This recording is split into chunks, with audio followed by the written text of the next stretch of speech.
మీరు గత 30 సంవత్సరాలుగా ఈ క్రిటికల్ కేర్ విభాగంలో ఉన్నారు. సో, గత 20 ఏళ్లుగా ఈ విభాగంలో ఎలాంటి ఆధునిక వైద్య విధానాలు అందుబాటులోకి వచ్చాయి? సో, మీ అనుభవాల గురించి తెలియజేస్తారు. సో, కొన్ని ముఖ్యమైన ఇంప్రూవ్‌మెంట్స్ మనం చెప్పుకోవాలండి. ఒకటేంటంటే వెంటిలేటర్ అని చెప్పాను.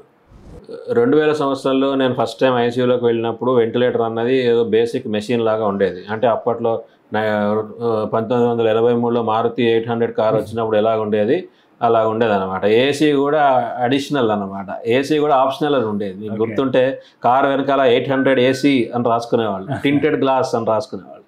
వెంటిలేటర్లు కూడా అలాగే. సో వెంటిలేటర్ పరిజ్ఞానం, ఆ టెక్నాలజీ అన్నది మనం ఊహించలేనంత లెవెల్గా మారిపోయింది ఇప్పుడు. అంటే ఎంత ప్రెషర్ మనం పేషెంట్కి ఇస్తున్నాం అన్నది బయట నుంచి కాకుండా లోపల దాకా మనం బెలూన్ పెట్టి ఆ ప్రెషర్ మెజర్ చేసి దాన్ని అంచనా వేసి దాని ప్రకారం అడ్జస్ట్ చేసేంత వరకు వెంటిలేటర్స్ ఇంప్రూవ్ అయినాయండి. సెకండ్, నా అభిప్రాయంలో గత 30 సంవత్సరాలుగా క్రిటికల్ కేర్ కానీ, ఎమర్జెన్సీ మెడిసిన్ కానీ, ఈ ఇటువంటి అత్యవసర వైద్య స్పెషాలిటీస్లో ఇంప్రూవ్మెంట్ వచ్చింది అల్ట్రాసౌండ్ అండి. అల్ట్రాసౌండ్ స్కానింగ్ అనమాట.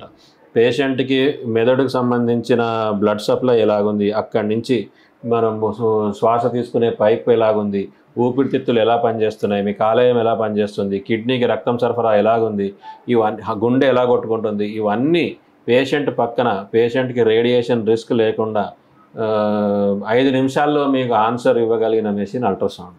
సో అల్ట్రాసౌండ్ అన్నది మన ట్రీట్మెంట్ పద్ధతిని, మేము రియాక్ట్ అయ్యే టైంని, మేము తీసుకునే నిర్ణయాల్ని కంప్లీట్గా మార్చేసింది గత 20 సంవత్సరాలుగా. గత 10 సంవత్సరాలు 2009-10 స్వైన్ ఫ్లూ మన హైదరాబాద్లో ఫస్ట్ టైం 2009 సంవత్సరంలో స్వైన్ ఫ్లూ వచ్చింది.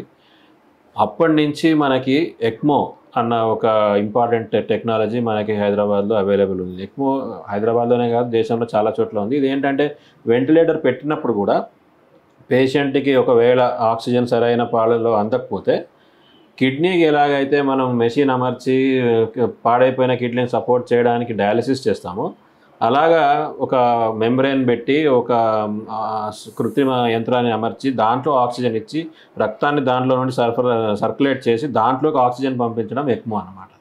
ఇది కూడా మన దగ్గర అవైలబుల్ ఉంది. ఇది చాలా important advancement in the field of critical care medicine. మీరు తీసుకునే అదే మందులు, అదే నాణ్యమైన మందులు, కానీ సగం ధరకే. అవును, మెడ్ ప్లస్ బ్రాండ్స్ పై 50-80% తగ్గింపు.